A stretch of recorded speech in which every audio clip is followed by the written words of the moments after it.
भुवन चैतन्य प्रसारम् गिरि नन्दिनि नन्दितमोदिनि विश्वविनोदिनि नन्दिनुते गिरिवरविन्ध्यसिरोधिनि वासिनि विष्णुविलासिनि जिष्णुनुते भगवति हेशिति कण्ठकुटुम्बिनि भूरि कुटुम्बिनि भूरि कृते जय जय हे महिषासुरमर्दिनि रम्यकपर्दिनि शैलसुते।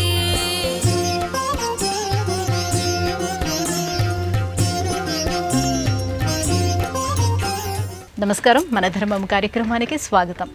ఇవాళ మన ధర్మం కార్యక్రమంలో మన ధర్మ సందేహాలను నివృత్తి చేసేందుకు మనతో పాటు ఉన్నారు ప్రముఖ ఆధ్యాత్మికవేత్త, ధర్మశాస్త్ర నిపుణులు, బ్రహ్మశ్రీ డాక్టర్ కాకునూరి సూర్యనారాయణమూర్తి గారు. గురుగారు నమస్కారం. నమస్కారం అమ్మాయి. గురుగారు, ప్రతి నెల నవమి తిథి వస్తుంది, కానీ ఈ శరన్నవరాత్రిలో వచ్చేటువంటి నవమిని మహానవమి అని ఎందుకంటారు? నవమి మహానవమి, చతుర్దశి మహాచతుర్దశి, మహాశివరాత్రి. మహా అన్న శబ్దంతో మనం పాటించేటటువంటి పండుగలు రెండే రెండు. ఒకటి మహానవమి, రెండవది మహాశివరాత్రి. మహా ఉగాది, మహాశ్రీరామనవమి ఇలా చెప్పకూడదు. ఏమిటి ఈ మహా అన్న శబ్దానికి ఇంత ప్రత్యేకత? పార్వతి ఎల్లాలు, పరమేశ్వరుడు జగత్తుకే భర్త. విశ్వవ్యాపకశీలమైనటువంటి ఈ సృష్టి క్రమంలో, ధర్మంలో ఆది దంపతులు పార్వతి పరమేశ్వరులు. మహా అన్న శబ్దం మహాగౌరి, అలాగే మహాదేవుడు, పార్వతి పరమేశ్వరులు. ఇది మహానవమి. నవమి తిథి నాడు ప్రయాణం చేయరాదు, కానీ మహాతిథి అయినటువంటి ఈ నవమి నాడు పరమేశ్వరిని పరిమళ భరితములైన పుష్పాలతో పూజించాలి. అందువలన మనలో ఉన్నటువంటి క్రోధము, తామసము, అహంకారము అనే మూడు లక్షణాలకు శిఖరాజమానమైన మూల రూపం అసూయ. అసూయ కారణంగానే ఈ మూడు గుణాలు, ఈ మూడు గుణాల కారణంగానే మనకు తెలిసిన కామక్రోధాది 6 లక్షణాలు. ఈ 6ంటికి, ఈ 3ంటికి మొదటగా ఉన్న రూపం అసూయ. అసూయకే మారుపేరు మహిషుడు. మహిషాసురమర్దినిగా అమ్మను పూజించేటటువంటి రోజు మహానవమి.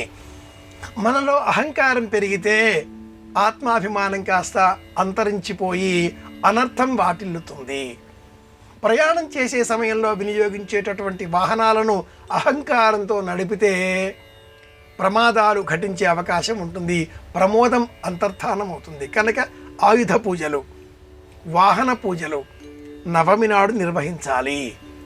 అష్టమి, నవమి ఈ రెండింటిలో కూడా వాహన పూజలను ప్రాంతీయ ఆచారాలకు లోబడి చేయడంలో ఉండే అవసరం ఏమిటి, అర్థం ఏమిటి అంటే, వాహనాన్ని పూజిస్తే ప్రయాణాన్ని నియంత్రించవచ్చు. ప్రయాణం ఈ రోజున వాహనాన్ని అలంకరించాం కనుక చేయరాదు. చక్కగా కడిగి శుభ్రం చేసి బొట్లు పెట్టి, అలాగే ఆయుధాలను ఈరోజు చక్కగా కడిగి శుభ్రం చేసి వినియోగించకుండా విశ్రాంతినిస్తున్నాం. శక్తిని అదే పనిగా వినియోగిస్తే ఆర్థిక శాస్త్రంలో బ్రేక్ ఈవెన్ పాయింట్ అనే ఒక సూత్రాన్ని ఆర్థిక శాస్త్ర నిపుణులు వివరిస్తూ ఉంటారు. ఎక్కడైనా ఒక యంత్రాన్ని వినియోగించేటటువంటి ఒక ప్రాంతం, ఒక పాయింట్ అనేది ఒకటి ఉన్నప్పుడు క్షీణోపాంత ప్రయోజనం అనే సిద్ధాంతాన్ని ప్రాచీనులు చెబుతారు. ఆ పాయింట్ దాటిన తర్వాత వ్యతిరేక ఫలాలు ఆరంభమవుతాయి. అలా కాకుండా ఉండేటటువంటి చరమాంక బిందువే మహానవమి. అమ్మను అర్చించినట్లయితే విజయం చేకూరుతుంది. అమ్మను అర్చించేటటువంటి క్రమంలో ప్రీతికరంగా మినపపప్పుతో చేసిన పదార్థాలు వినియోగించాలి. అలాగే అల్లం, మినపపప్పుతో చేసిన గారెలు, చిత్రాన్నము, కారంతో చేసిన పదార్థాలు అమ్మకు ప్రీతికరంగా సమర్పించాలి. మినపపప్పు, పెరుగు ఈ రెండింటినీ ఒక్క 45 నిమిషాల సేపు అలా నానబెట్టి, పెరుగులో నానబెట్టిన ఈ మినుములను లేక మినపపప్పును వాహనం చుట్టూరా అలా వృత్తాకారంలో సమర్పించి వాహనానికి గంధం పొట్టు కుంకుమ అలంకరించి నమస్కరించినట్లయితే ఆ వాహనం ద్వారా ఇక పైన ఏ విధమైన ప్రమాదాలు మనకు కలగవు అని కూడా శాస్త్ర ప్రమాణం. ఆచారం ఏదైనా ఒక శాస్త్రాన్ని ఆధారం చేసుకుని ఆవిర్భవిస్తుంది. ఈ ఆచారం వెనకాల ఉన్న శాస్త్రీయత ఏమిటి అంటే మహిషాసురమర్దిని ఆమోదయోగ్యమైనటువంటి అనుగ్రహం మనకు కలగడం. రక్తబీజ శుంభ నిశుంభాదుల సంహారం అనంతరం అమ్మను శక్రాది దేవతలు స్తోత్రం చేస్తారు. యాదేవి సర్వభూతేషు అని ఆరంభం చేసిన ఈ స్తోత్రంలో 21 రూపాలలో అమ్మను జ్ఞాపకం చేసుకోవడం ఉంటుంది.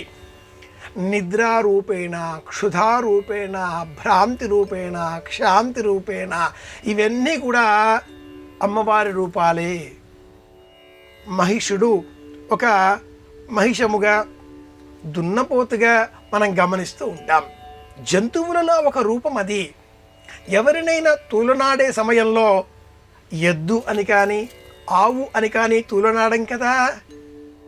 మహిషము, దున్నపోతు అన్న పేరిట సంబోధన చేసి మన కోపాన్ని వ్యక్తపరుస్తూ ఉంటాం.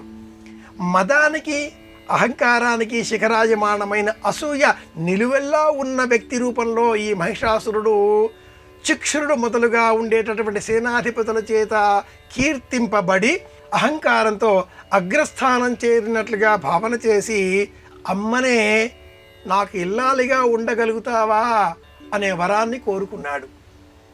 నాకు ఇల్లాలిగా ఉండమని తన సేనాధిపతిని వార్తగా పంపించాడు. ఆ వచ్చిన వార్త విని జగజ్జనని తన భర్త అయిన పరమేశ్వరుడినే ఈ మహిషుని వద్దకు పంపించి రాయబారిగా అంగీకరించిన అనంతరం తప్పకుండా అంగీకరిస్తుంది, నీవు వచ్చి యుద్ధం చేయవలసింది. కాబట్టి అమ్మవారికి శివదూతి అన్న పేరు. మహిషాసురమర్దిని వృత్తాంతం స్మరించగానే శివదూతి వృత్తాంతం కూడా మనం స్మరించుకోవలసి ఉంటుంది. మనలో ఉండేటటువంటి అసూయ తొలగించుకునే నిమిత్తమే నవరాత్రులలో 9వ రోజున విశేషంగా అమ్మను మహిషాసురమర్దినిగా కీర్తించాలి. ఇది ఇందులో ఉండే అంతరార్థం. గురువుగారు, మహిషుడిని సంహరించినటువంటి మహిషాసురమర్దిని స్వరూపం యొక్క ప్రత్యేకత ఏంటి? ఇందాక చెప్పుకున్నట్లుగా ఈ వృత్తాంతాలన్నీ మరింత ప్రత్యేకంగా మహిషాసురమర్దిని అన్న రూపాన్ని బ్రహ్మాండ పురాణం ఆవిష్కరిస్తుంది. ప్రపంచమంతా ఏ జీవిని చూచినా, ఏ ప్రాణిని చూచినా ఆ ప్రాణి, ఆ జీవి వారిలో ఒక అహం ఉంటుంది. ఆ అహం చరమాంక స్థితిని చేరినప్పుడు అసూయగా మారుతుంది. తన చేత కానిది ఏదైనా తనకు ఎదురైనప్పుడు ఈ అహం అసూయగా మారడంతో ఆసురత్వం సిద్ధిస్తుంది. అదే మహిషుడు అన్న శబ్దంలో ఉండే అర్థం. జగజ్జననిని ఇల్లాలిగా కోరేటటువంటి సాహసం చేసే వృత్తాంతాన్ని కవి సమ్రాట్ విశ్వనాథ సత్యనారాయణ గారు భ్రమరవాసిని అనే నవలలో కూడా మన ముందు ఆవిష్కరింపజేస్తాడు. మహిషుడు మనందరిలో కూడా ఉండేటటువంటి అసూయకు ప్రతిబింబం. మనలో కూడా అనుక్షణం వేలాది లక్షలాది కోరికలు గంతులు వేస్తూ ఉంటాయి. వాటిని నియంత్రించే లక్షణం పెంచుకోవాలి అంటూ బ్రహ్మాండ పురాణం లలితోపాఖ్యానం అన్న పేరిట ఈ అమ్మవారి స్వరూపాన్ని ఆవిష్కరిస్తుంది. మార్కండేయ పురాణాంతర్గతమైన సప్తశతి ఈ కథల ఉద్దేశ్యం వేరు. బ్రహ్మాండ పురాణాంతర్గతమైన లలితోపాఖ్యానం ఆ కథల ఉద్దేశ్యం వేరు. రెండింటి పరమార్థం మహిషాసుర సంహారమే. మహిషుడు మనలో ఉన్నటువంటి క్రోధాదులకు ప్రతీకాత్మకంగా స్వీకరించి అలా ఒక గుమ్మడికాయని సమర్పించాలి, అలా ఒక నిమ్మకాయని సమర్పించాలి, అలా ఒక అనపకాయ సమర్పించాలి. అర్పించడం అంటే ఆయా పదార్థాలపైన మనలో ఉండేటటువంటి జిజ్ఞాసని విడిచిపెట్టడం. ఈ లక్ష్యంతో మహిషాసుర వృత్తాంతాన్ని స్మరించుకున్న ఎడల మనలో ఉండేటటువంటి అసూయ తొలగిపోతుంది. ఇది ఈ వృత్తాంతం వెనుక ఉండే ఉద్దేశ్యం. గురుగారు, ఈ దేవీ నవరాత్రులలో గ్రామ దేవతల్ని ఆరాధించుకోవడం మన సంప్రదాయంగా ఉంది. ఈ గ్రామ దేవతని ఎలా పూజించుకోవాలి, ఎటువంటి నైవేద్యాన్ని సమర్పించాలి? గ్రామ దేవతల్ని ఆరాధించేటటువంటి సంప్రదాయం నవరాత్రులలో మాత్రమే కాకుండా ప్రాంతీయ ఆచారాలకు లోబడి చైత్రమాసం మొదలుగా ఫాల్గుణం వరకు వివిధ ప్రాంతాలలో వివిధ నామాలతో జాతరలు, కొలువులు, ఉత్సవాలు ఇలా నిర్వహిస్తూ ఉండడం మనం గమనిస్తూ ఉంటాం. గంగానమ్మ జాతర, పోలేరమ్మ జాతర, నాగులమ్మ జాతర, అలాగే బంగారమ్మ జాతర, ఇలా వివిధ నామాలతో గ్రామ దేవతలను సంవత్సర కాలం అంతా కూడా మనం అర్చన చేస్తూ ఉంటాం. అయితే ఈ ప్రత్యేకంగా నవరాత్రి ఉత్సవాలలో బతుకమ్మ పేరిట పూల రూపంలో ఉండేటటువంటి ప్రాణశక్తిని పూజించాలి. పూలను పూజించేటటువంటి సంస్కృతి సనాతన ధర్మానిది. ఈ పువ్వులను నీటిలో నిమజ్జనం చెయ్యాలి. నీటిని పూజించే సంప్రదాయం. గాలిని పూజించాలి, జ్యోతిని పూజించాలి, భూమిని పూజించాలి. ఇలా పాంచభౌతిక రూపంలో ఉండే ప్రకృతి శక్తులను పూజించాలి. వాటి కారణంగానే దేహం ఏర్పడి ఉన్నది. దేహం ఉన్న కారణంగానే జ్ఞానం, జ్ఞానం కారణంగానే లోకం పైన వ్యామోహం, వ్యామోహాన్ని తొలగించుకుంటేనే శక్తి దర్శనం. మనలో ఉండే శక్తి మనకు తెలియదు. అనంతమైన విషయాలను జ్ఞాపకం చేసుకోగల శక్తి మనకు ఉన్నప్పటికీ అందులో అణువంత కూడా మనం వినియోగించుకోలేకపోతున్నాం. కారణం ఏమిటి? ఏకాగ్రత లోపించడం. ఏకాగ్రతకు మూలం భూమి మీద నిలిచిన ఉన్నాం అనే జ్ఞానం కలిగి ఉండడం. భూమి మీద నిలిచిన ఉన్నాం, గురుత్వ ఆకర్షణ శక్తి, కృతజ్ఞత. జీవించి ఉన్నాం, గాలి పీల్చుకుంటున్నాం, గాలి, కృతజ్ఞత. దేహానికి ఎండ సోకిన కారణంగా ఈ దేహం పెరుగుతున్నది, కాంతి, కృతజ్ఞత. ఈ దేహంలో ఉండే అణువులు స్థూలమైనవి, మట్టికి కృతజ్ఞత. ఇలా అన్నింటికీ కృతజ్ఞత చెప్పే నిమిత్తమే గ్రామ దేవతలను పూజించాలి. నవరాత్రులలో గ్రామ దేవతల పేరిట మనం సమర్పించేటటువంటి వివిధ నైవేద్యాలలో పళ్ళు, తేనె, మినుములు, నవధాన్యాలు అనేకం ఉంటాయి. మట్టి పాలికలో మట్టి పోసి నవధాన్యములను అందులో ఉంచి మంచినీటిని చిలకరించడం ద్వారా ఈ నవధాన్యములు అంకురిస్తాయి. అంకురారోపణం. ఈ రూపంలో గ్రామ దేవతలను పూజించాలి. క్రమేణా లోకంలో వచ్చిన ఆచారాలకు అనుకూలంగా ఎవరికి వారు ఏ విధమైన పదార్థాలు ఆహారంగా స్వీకరిస్తారో గ్రామ దేవతలకు ఆయా పదార్థాలనే నైవేద్యాలుగా సమర్పించడం, వాటినే ఆహారంగా స్వీకరించడం ఆనవాయితీగా మారింది. గురుగారు, ఈ దేవి నవరాత్రులలో శక్తిమాతలకు నిమ్మకాయ దండలతోటి అలంకరణ చేస్తారు కదా, ఎందుకని? మనిషికి తక్షణం శక్తిని ఇచ్చేటటువంటివి రెండే రెండు. ఒకటి తీపి, రెండు పులుపు. తీపి గురుగ్రహానికి ప్రతీక, పులుపు శుక్రగ్రహానికి ప్రతీక. పులుపును అందించేటటువంటి స్వరూపం ప్రకృతిలోని అనేక పదార్థాలలో మనం గమనించవచ్చు. చింతపండు ఒక విధమైన పులుపు, నిమ్మరసం మరొక విధమైన పులుపు, పులిసిపోయిన పెరుగు ఒక విధమైన పులుపు. పదార్థం కూడా పాచిపట్టినప్పుడు, పులిసినప్పుడు ఒక విధమైన పులుపు రుచిని సంతరించుకుంటుంది. అయితే ఈ సమస్త పులుపు రుచులలో పసుపు రంగులో ఉండేటటువంటి గురుగ్రహానికి సంబంధించిన రంగులో ఉండేటటువంటి నిమ్మకాయలోని పులుపు తక్షణం మనకు ఉద్దీపన శక్తిని అందిస్తుంది. రాత్రికాలం ఎక్కువైన కారణం చేత, చీకటి కారణంగా శరీరం కొంత తేజస్సును కోల్పోతుంది. కోల్పోయిన ఆ తేజస్సును మళ్ళీ మనం సంతరించుకోవాలి. పులుపుతో కూడుకున్న పదార్థం స్వీకరించాలి. ఆ పులుపు నిమ్మకాయ రసం అయి ఉండాలి. మూర్ఛలో ఉండేటటువంటి వారికి నిమ్మకాయ అలా నాసిక వద్ద కాస్త ఇలా మెదుపుతూ రసం వచ్చే విధంగా వాసన చూపిస్తే ఆ వ్యక్తి లేచి కూర్చుంటాడు. ఉబ్బసం, అనేక వ్యాధులకు నిమ్మరసం నీళ్లు లాభదాయకం. ఊబకాయం, కాస్త స్థూలంగా ఉన్నారు, అలాంటి వారికి వేడి నీటిలో నిమ్మరసం యోగదాయకం. ఆరోగ్య చికిత్సల సారాంశంగా ప్రకృతి అందించిన దివ్యమైనటువంటి మొక్క నిమ్మ మొక్క, నిమ్మ ఫలం. పూర్వం వేదంలో ఉండే ఒకానొక వృత్తాంతాన్ని మనం గమనించినట్లయితే బ్రహ్మదేవుడు అమృతాన్ని సృష్టించిన అనంతరం దేవతలకు అందించాడు. దానితో మానవులంతా అమృతం మాకు కూడదా, మరి మేమేమి స్వీకరించాలి అని అడగగా ఆ బ్రహ్మదేవుడు నిమ్మ మొక్కని సృష్టించి మానవులకు అందించాడు. దానితో ఇంటింటా నిమ్మ మొక్కలు పెరిగి నిమ్మ వృక్షాలై నిమ్మ ఫలాలు అందడంతో అమృతమయమైన ఈ మానవ లోకానికి అంతం లేకుండా పోయింది. యమలోకం ఖాళీగా ఉండడంతో యమధర్మరాజు బ్రహ్మదేవుడిని ఏమి కారణం అంటూ ప్రశ్నించాడు. తదనంతరం మరి సృష్టి ధర్మం కొనసాగాలి కదా, ఆవిర్భవించినది ఏదైనా అంతముందాలి కదా అనేటటువంటి ప్రశ్న రావడంతో ఆ నిమ్మ పండులో గింజలను ఏర్పాటు చేశాడు బ్రహ్మదేవుడు. నిమ్మ పండులో ఉండే గింజలు విషతుల్యములు, స్వీకరించరాదు.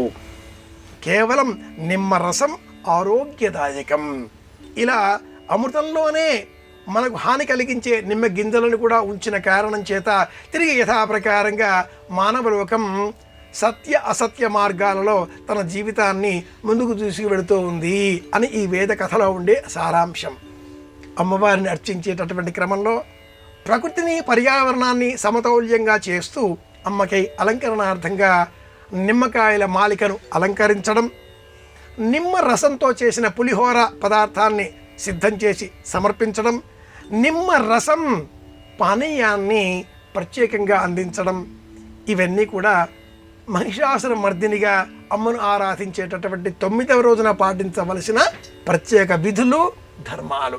ఇందుకోసమే నిమ్మకాయల దండ. గురుగారు, తిరుమల శ్రీవారి బ్రహ్మోత్సవాల్లో భాగంగా స్వర్ణ రథోత్సవంలో స్వామివారు గోచరం అవుతారు కదా, ఈ స్వర్ణ రథోత్సవ సేవ ప్రత్యేకత ఏంటి? స్వర్ణ అన్న పదాన్ని పక్కన పెట్టి రథోత్సవం అన్న శబ్దాన్నే మనం స్వీకరిద్దాం. కొండంత దేవుడికి కొండంత పత్రి సమర్పించగలమా? ఏ సేవలో అయినా, ఏ ఉత్సవాలలో అయినా, ఏ ఆలయంలోనైనా ఆ ఉత్సవాల నిర్వహణలో అంతర్భాగంగా రథోత్సవం తప్పనిసరి. దేవోత్సవే హరేర్దృష్ట్వా పునర్జన్మ న విద్యతే అని శాస్త్ర ప్రమాణం. గేయం, నృత్యం, వాద్యం, ధూప దీపస్తథైవ చ, ఈ 5 ఎక్కడ ఉంటాయో, ఈ 5 లక్షణాలు ఉన్న చోటు ఉత్సవం నిర్వహించేటటువంటి చోటు అంటూ విమానార్చన కల్పం అనే ఒక ఆగమ శాస్త్రం వివరిస్తుంది. ఇందులో రథోత్సవం విశేషమైనది. ఈ రథోత్సవంలో ఉండేటటువంటి ప్రత్యేకత ఏమిటి అంటే, దేహం రథం, ఈ దేహంలో ఉండే ప్రాణం పరమాత్ముడు. పరమాత్ముడి నామం పరమాత్ముడికి వాహనం, రథం. ఆ నామాన్ని మనం ఉచ్చరించడం ద్వారా పరమాత్ముడిని మనవాడిగా మనం చేసుకోగలుగుతున్నాం. ఆయన తిరుమల శ్రీవారు అఖిలాండ కోటి బ్రహ్మాండ నాయకుడు, దేవదేవుడు. కాబట్టి వారికి స్వర్ణ రథోత్సవం. స్వర్ణ రథోత్సవాన్ని చూసే సమయంలో స్వర్ణమయమైన ఆ రథకాంతులను చూసి అబ్బురపడిపోతామా? ఈ లోకంలోనే మళ్ళీ జన్మించవలసి ఉంటుంది. ఇది మహామాయ, బంగారం పైన వ్యామోహం. అలా కాకుండా ఆ రథంలోన ఉన్నటువంటి పరమాత్ముడిని దర్శించగలిగామా, ఆనందం లభిస్తుంది. మోక్షప్రాప్తి అనే అంటారు.